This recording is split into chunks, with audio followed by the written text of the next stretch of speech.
ஓம் சாய்ராம். ஸ்ரீ சாயி பாபாவின் சாஸ்னாமிருத திருமொழிகள் என்ற புத்தகத்தை பூஜ்ய ஸ்ரீ நரசிம்ம சுவாமிஜி அவர்கள் தொகுத்து வழங்கியுள்ளார். அதிலிருந்து லோபம் அல்லது பேராசை என்ற தலைப்பில் தொடர்ந்து கேட்கலாம்.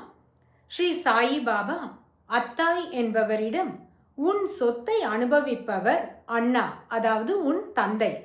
அவர் அனுபவிக்கட்டும், அவர் மீது வழக்கு தொடராதே, உனக்கு இறைவன் ஏராளமாக கொடுப்பார். ஸ்ரீ சாய் பாபா ஜோகிடம், உன் பணத்தை திரும்ப பெற கடன் பெற்றவருடைய கிராமத்துக்கு போக வேண்டாம், அவனே இங்கு வருவான். ஜோக், அவனே இங்கு வருவானா? எப்படி? கொடுத்த கடனை திரும்ப வசூல் செய்யும் காலம் அநேகமாக கடந்துவிட்டது. ஸ்ரீ சாய் பாபா, பொறுத்திரு. நிர்ணயிக்கப்பட்ட காலத்தையும் கடந்து ஜோக் பொறுமையுடன் காத்திருந்தார்.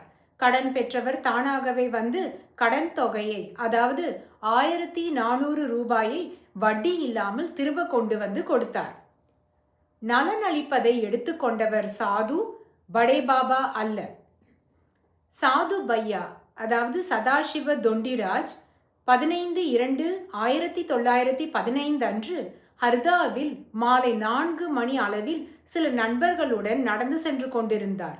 திடீரென எதிர் திசையிலிருந்து பாபா வருவது போலும், அவருடைய கையை சாது பையாவின் கைக்குள் செருகியது போலும், அவர் கையில் ஒரு பற்குச்சியை விட்டுவிட்டு மறைந்து போனது போலவும் ஒரு தோற்றம்.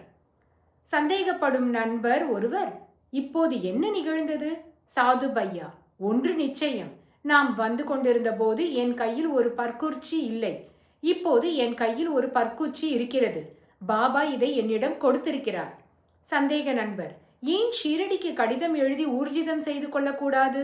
சாது பையா ஷியாமாவுக்கு கடிதம் எழுதினார். ஷியாமா அழைத்ததன் பேரில் ஷீரடிக்கு வந்து பாபாவின் முன்னிலையில் பலர் இருக்கும் போது நடந்த சம்பவத்தை விவரமாக எடுத்துரைத்தார். ஸ்ரீ சாயி பாபா, சாது, நீ போய் இதை படே பாபாவிடம் கூறு. சாது பையா அவ்வாறே படே பாபாவிடம் சென்று விவரமாக நடந்ததை கூறினார். அப்போது டாக்டர் பிள்ளை மற்றும் சிலரும் இருந்தனர். மிகவும் உணர்ச்சி வசப்பட்ட படே பாபா யோசிக்க ஆரம்பித்து அழுது கொண்டே பாபாவிடம் வந்தார். படே பாபா, பாபா, தாங்கள் எனக்கு அதிக அளவில் பணம் கொடுத்து வருகிறீர்கள், ஆனால் பணம் மட்டுமே. ஆனால் சாது பையாவுக்கோ சாட்சாத்காரம் அளித்திருக்கிறீர்கள். இவ்வாறு கூறி அவர் அழலானார்.